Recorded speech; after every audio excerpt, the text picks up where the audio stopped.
Let's see what some of my fidgets will float. Candy cube.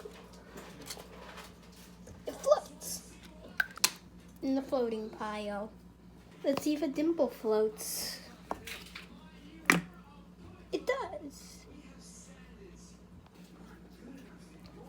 In the floating pile, will monkey noodles float?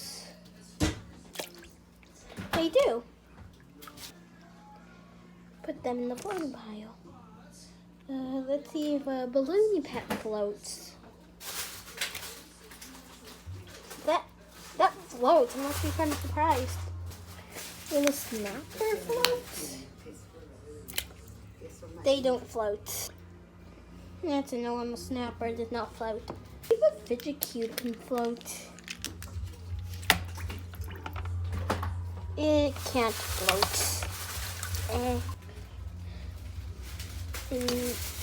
Why am I putting these in the floating pile and the non-float? Can a mini hobbit float? Guess we'll just have to find out. No, they can't float.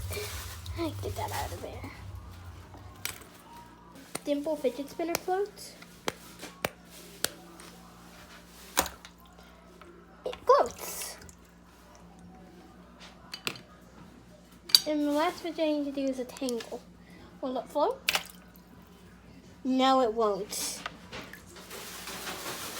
In the non-floating pile. Goodbye, guys.